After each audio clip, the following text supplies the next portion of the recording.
warahmatullahi wabarakatuh. Perkenalkan, nama saya Aristy Astuti, yaitu calon guru penggerak angkatan 5 Jombang. Pada hari ini saya akan melakukan rekaman dalam rangka mengenai tugas guru penggerak, calon guru penggerak angkatan 5 Jombang, mengenai pengambilan keputusan berdasarkan berbasis nilai-nilai kebajikan sebagai pemimpin. Dan saya mewawancarai kepala sekolah saya, yaitu Kepala TK Negeri Pembina Ploso Jombang, yaitu Pak Joni. Kepada Pak Joni dipersilakan. Kenalkan, nama saya Joni. Saya sebagai jabatan Kepala Sekolah Instansi TK Negeri Pembina Ploso. Baik, Assalamualaikum Pak Joni. Waalaikumsalam warahmatullahi wabarakatuh. Apa kabarnya Pak Joni? Alhamdulillah, sehat. Alhamdulillah. Begini Pak Joni, mohon maaf nih, saya meminta waktunya Pak Joni sebentar dalam rangka saya mendapatkan tugas, yaitu dalam pendidikan calon guru penggerak, untuk mewawancarai Pak Joni, kepala sekolah di lembaga saya sendiri, yaitu mengenai pengambilan keputusan berdasarkan nilai-nilai kebajikan, yaitu sebagai pemimpin. Nah, di sini di dalam Pak Joni menjabat itu kan pasti pernah mengalami suatu masalah. Nah, di sini ada masalah dilema etika, rujukan moral. Nah, masalah dilema etika ini di mana suatu masalah yang memiliki nilai-nilai benar versus benar, dan juga rujukan moral di sini di mana suatu masalah memiliki nilai benar versus salah. Nah, di situ nih Pak, ada suatu masalah seperti itu. Selama ini bagaimana Bapak dalam mengidentifikasi kasus-kasus yang merupakan dilema etika, rujukan moral, itu bagaimana Bapak mengidentifikasi kasus-kasus itu Pak? Terima kasih. Setiap ada permasalahan di sekolah, pasti saya mengidentifikasikan masalah tersebut. Nah, masalah tersebut itu saya identifikasi asalnya, apakah dari wali murid, apakah dari guru, itu sumbernya masalah tersebut. Sehingga saya dapat memastikan kebenaran masalah itu. Dan saya paham dulu masalah tersebut dengan mengetahui penyebabnya. Karena setelah kita mengetahui penyebabnya masalah tersebut, kita dapat mengetahui masalah itu dengan jelas. Dan setiap permasalahan selalu selesaikan dengan cara musyawarah dan kekeluargaan. Oh begitu ya Pak ya, wah bagus sekali. Jadi dengan mengetahui penyebabnya, sehingga Pak Joni dapat mengatasi suatu masalah tersebut benar atau enggak, suatu masalah itu tadi nih Pak, dan juga diselesaikan secara musyawarah dan kekeluargaan. Nah, selama ini Pak Joni dalam mengambil keputusan di sekolah Bapak untuk kasus-kasus di mana ada dua kepentingan yang sama-sama benar atau sama-sama mengandung nilai kebajikan, itu bagaimana Pak? Terima kasih. Tersebut akan saya pahami dahulu masalah tersebut dari berbagai sudut pandang. Karena nilai benar itu bukan benar, dan yang benar belum tentu benar bagi orang lain. Maka itu saya akan pahami masalahnya dari berbagai sudut pandang, agar dalam pengambil keputusannya saya dapat menjadi yang terbaik dan terpenting untuk semua, terutama terbaik untuk murid-murid atau anak didik. Misalnya, benar dalam nilai kita bertoleransi terhadap guru atau wali murid, tapi kita juga benar dalam mendisiplinkan guru wali murid pada nilai yang ada sama-sama benar. Maka dari masalah tersebut, dalam pengambilan keputusan benar sama benar, itu harus melihat dari berbagai sudut pandang agar dapat mengambil keputusan seperti yang saya harapkan. Pengambilan keputusan itu terpenting dan terbaik untuk kita semua. Oh, seperti itu ya Pak ya. Jadi Jadi Bapak itu harus benar-benar detail, apalagi permasalahan ini benar sama benar. Jadi Bapak mengambilnya itu berdasarkan yang terpenting dan juga yang terbaik untuk semuanya, dan juga menguntungkan kedua belah pihak. Nah, di sini menurut Bapak, langkah-langkah atau prosedur seperti apa yang biasanya Bapak lakukan selama ini, Pak? Terima kasih. Yang pertama, kita identifikasi masalah secara bersama.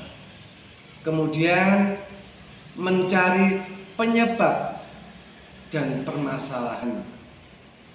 Dengan mengetahui penyebab permasalahan tersebut, maka kita dapat mengetahui solusi apa yang seharusnya kita lakukan dan dapat mengambil keputusan secara tepat.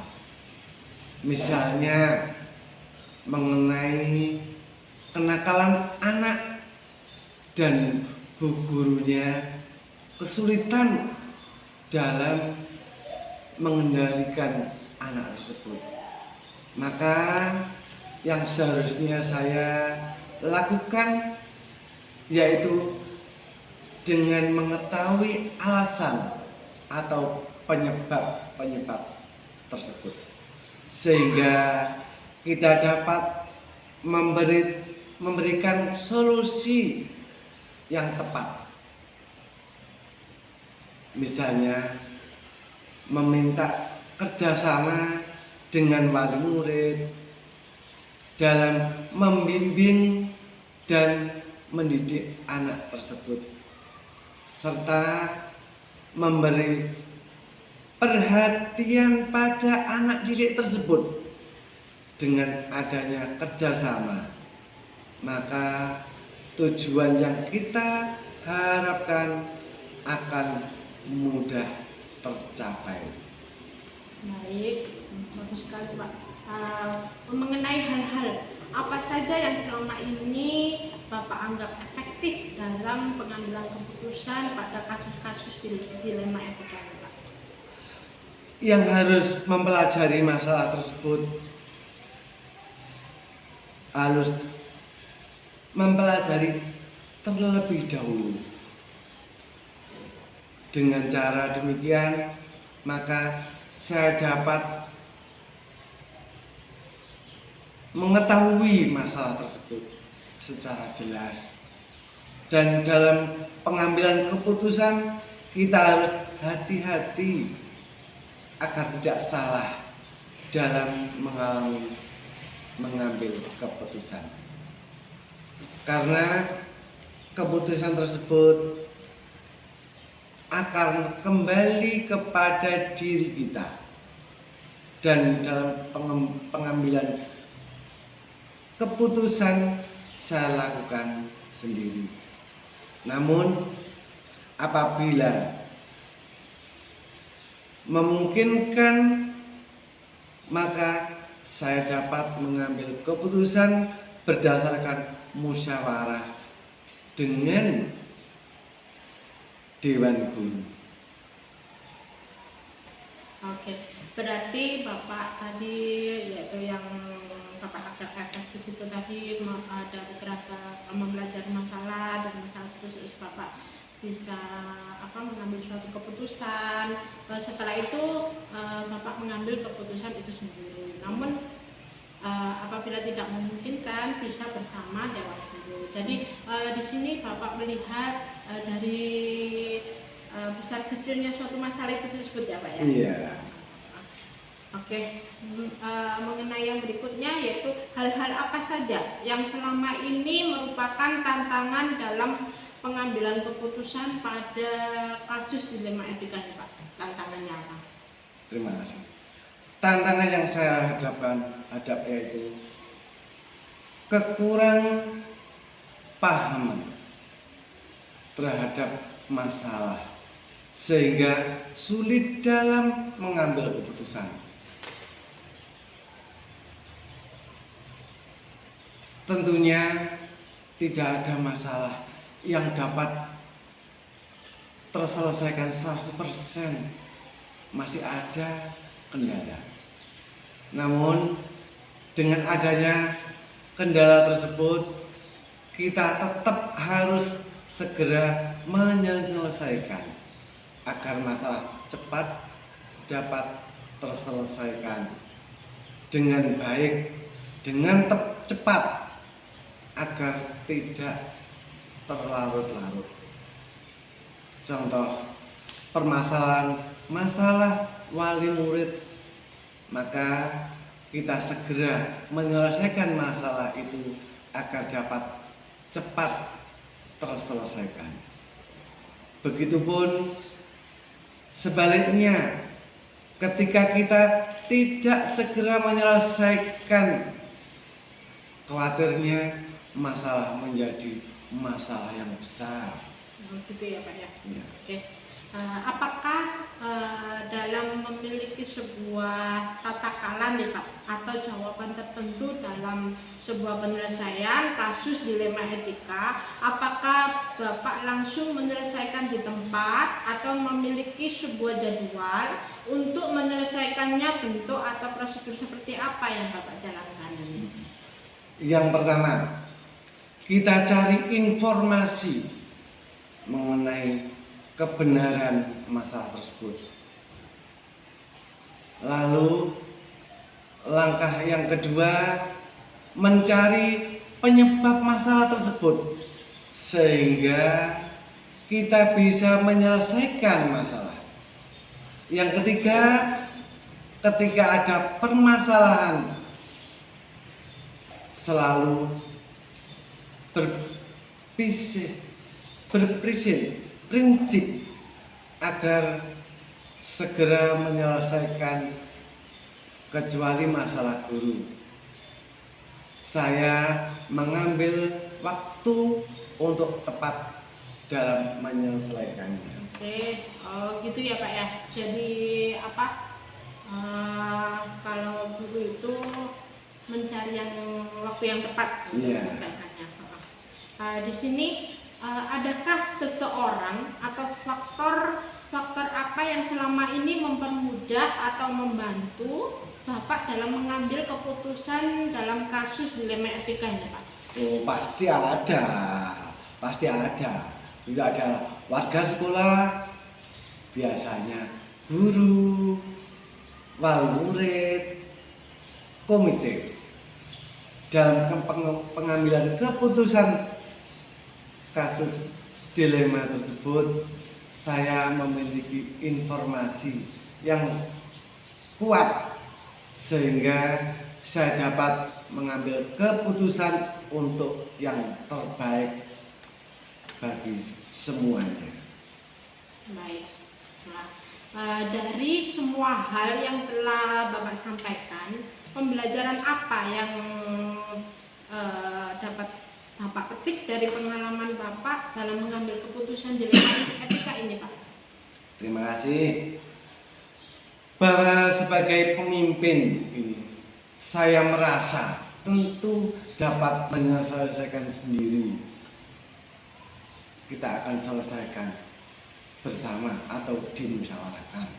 Tapi tidak memungkinkan, kita masih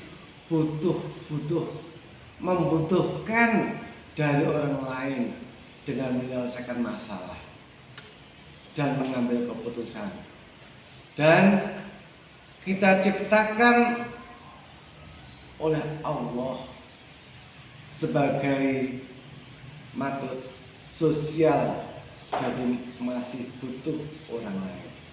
Dan kita juga tetap harus mengamalkan sila keempat, yaitu dalam mengambil keputusan kita harus musyawarah dengan suara terbanyak untuk mencapai mufakat.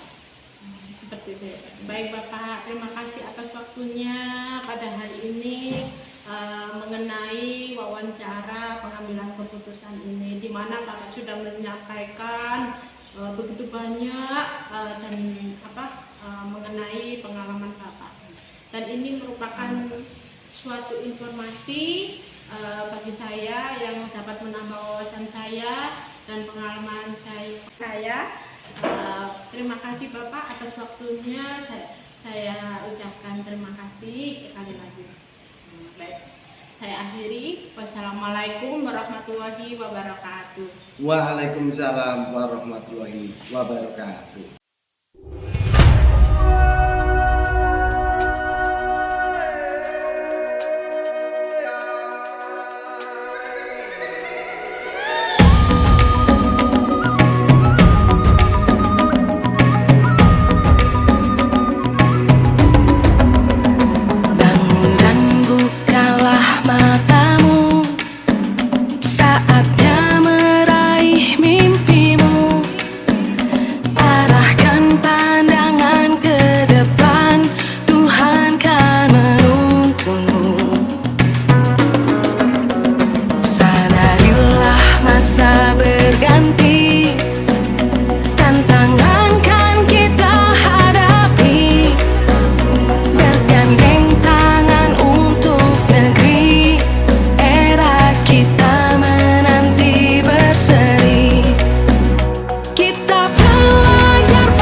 Assalamualaikum warahmatullahi wabarakatuh. Perkenalkan, nama saya Aristu Astuti, calon guru penggerak Angkatan 5 Jombang. Pada sesi kedua ini saya akan mewawancarai yaitu Kepala TK Pertiwi Ploso Jombang. Kepada Ibu Kepala Sekolah TK Pertiwi, monggo untuk dipersilakan perkenalan. Assalamualaikum warahmatullahi wabarakatuh. Perkenalkan, nama saya Niken Diwianti. Saya Kepala Sekolah TK Pertiwi Rejo Agung Ploso Jombang. Terima kasih. Baik, assalamualaikum Bu Niken. Waalaikumsalam Bu Ari. Ya, apa kabarnya nih Bu Niken? Alhamdulillah, baik. Ibu Aris gimana? Sehat? Alhamdulillah, sehat. Tetap semangat. Tetap semangat. Bu Niken, mohon maaf ya, pada hari ini saya meminta waktunya Bu Niken sebentar untuk wawancara. Saya mendapatkan tugas guru penggerak mengenai pengambilan keputusan yang berdasarkan nilai-nilai kebajikan sebagai pemimpin. Saya akan bertanya kepada Bu Niken, selama Bu Niken menjabat sebagai kepala sekolah, adakah masalah yang Bu Niken hadapi di mana masalah itu menimbulkan dilema dalam penyelesaiannya? Nah, jika ada Bu, bolehkah Ibu menceritakannya? Ya, terima kasih ya. Untuk masalah dilema tersebut ada Bu Aris, ada beberapa ya. Mungkin Bu Aris yang menginginkan yang apa, untuk dilema untuk anak atau guru atau orang tua atau yang lainnya? Ya, terserah Bu Niken saja. Oke ya, kemarin tuh Bu Aris ya, ada salah satu wali kelas saya ada yang melaporkan bahwa salah satu peserta didiknya itu jarang masuk. Selama kemarin 1 minggu itu tidak pernah masuk sama sekali. Nah, setelah itu saya menunjukkan dewan guru ataupun wali kelas tersebut, apa yang terjadi, kenapa kok anak tersebut tidak masuk sekolah. Oh, seperti itu ya Bu. Ya. Nah, dalam menghadapi kasus tersebut, bagaimana Bu Niken dalam mengidentifikasi kasus tersebut dan juga penyelesaiannya, langkah-langkahnya seperti apa Bu Niken? Ya, setelah saya berunding atau memanggil wali kelas tersebut, saya mengadakan rapat intern antara saya kepala sekolah dan wali kelas tersebut dan dengan guru yang lainnya, berdiskusi apakah yang terjadi dengan anak tersebut. Setelah itu kita berunding bagaimana kita untuk mengetahui anak tersebut kok kenapa tidak bisa, kok selama 1 minggu nggak pernah masuk sekolah lah. Untuk mencari semua itu, saya mengadakan berkunjung ke rumah anak tersebut dengan wali kelas tersebut. Apa yang terjadi seperti itu. Terus bagaimana keputusannya Bu Niken dalam menghadapi kasus? Nah, setelah datang ke rumahnya, saya dengan wali kelas tersebut berbincang-bincang dengan orang tuanya. Apa yang terjadi terhadap anak tersebut? Kenapa kok selama 1 minggu betul-betul tidak masuk sekolah? Setelah berbincang-bincang dengan wali murid tersebut dan dipanggilnya anak tersebut, apa yang terjadi? Ternyata anak tersebut nggak masuk sekolah karena takut.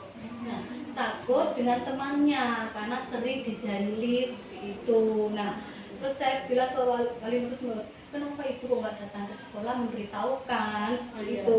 Ternyata dia konfirmasi terhadap wali kelasnya ataupun terhadap saya kepala sekolah. Ternyata orang tua tersebut, saya malu Bu, saya takut. Kenapa kok malu dan takut? Nah, seperti itu.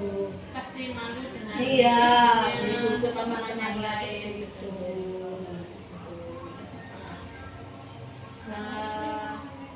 Menurut Bu Niken dari kasus tadi gitu, itu dari modul yang saya pelajari, di mana di dalam kasus itu ada 2, dilema etika sama sama bujukan moral. Dilema etika itu merupakan nilai-nilai yang kebenaran lawan kebenaran.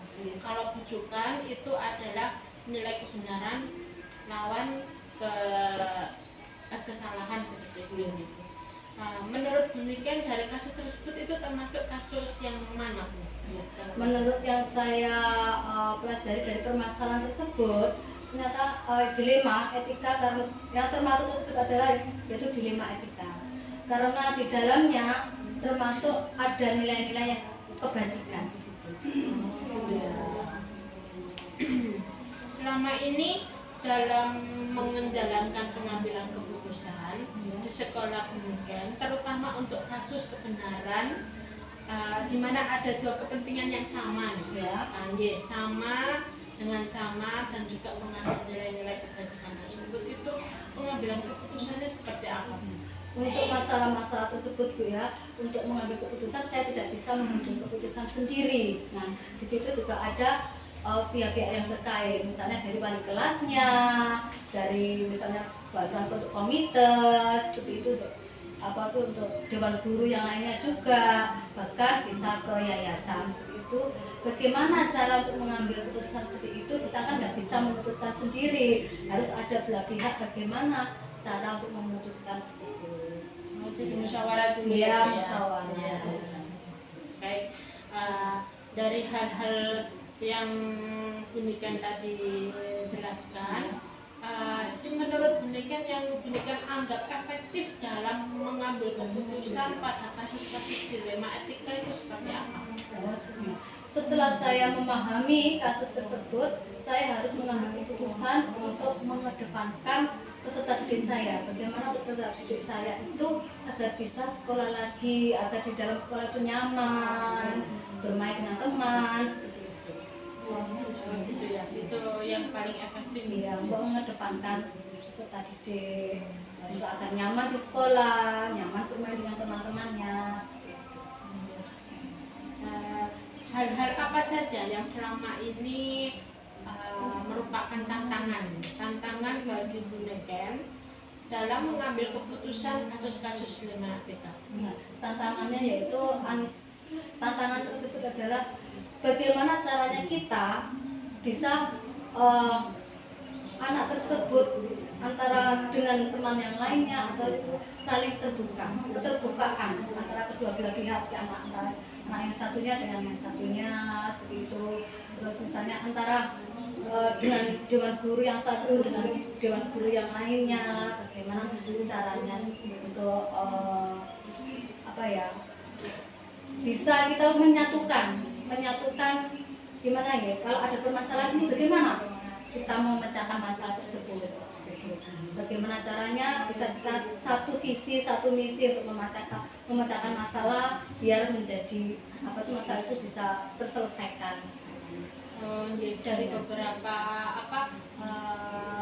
pendapat pendapatnya satu dengan pendapat yang lainnya kan tidak sama. Bagaimana caranya untuk menyamakan dari hal itu untuk mencapai mufakatnya itu yang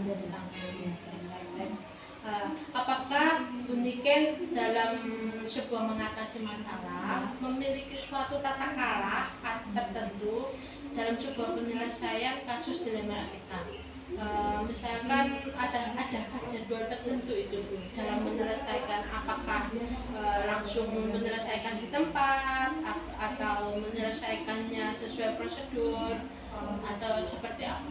Ya, untuk masalah tersebut kita nggak ada jadwal tertentu. Misalnya kalau ada suatu kejadian, ayo kita selesaikan langsung pada hari itu juga, agar cepat terselesaikan. Ya. Adakah seseorang atau faktor-faktor yang selama ini mempermudah dalam membantu pengambilan keputusan dalam kasus-kasus dilema etika? Ya, untuk mengambil keputusan tersebut, yaitu ya ada pihak dari dewan guru, ada dari komite, orang tua, dan juga yayasan. Jadi selalu melibatkan semua pihak dan juga musyawarah seperti itu.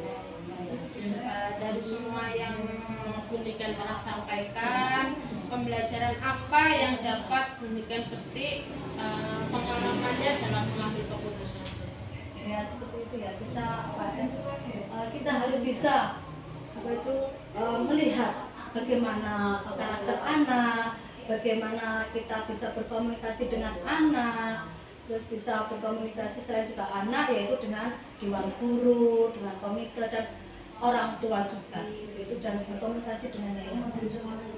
Jadi adanya sebuah berkomunikasi, ya harus saling berkomunikasi biar kita tahu permasalahan apa yang terjadi. Intinya berkomunikasi, dan mengetahui karakter anak.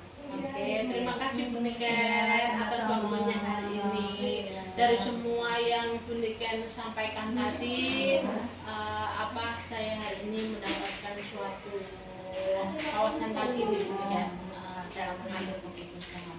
Terima kasih Buniken atas waktunya. Maaf yang sebesar-besarnya telah meminta waktunya. Iya, sama-sama, agar bermanfaat juga. Amin. Semoga nanti Bu Aris kedepannya sukses dan lancar. Amin. Terima kasih Buniken. Iya, sama-sama. Assalamualaikum warahmatullahi wabarakatuh. Waalaikumsalam warahmatullahi wabarakatuh.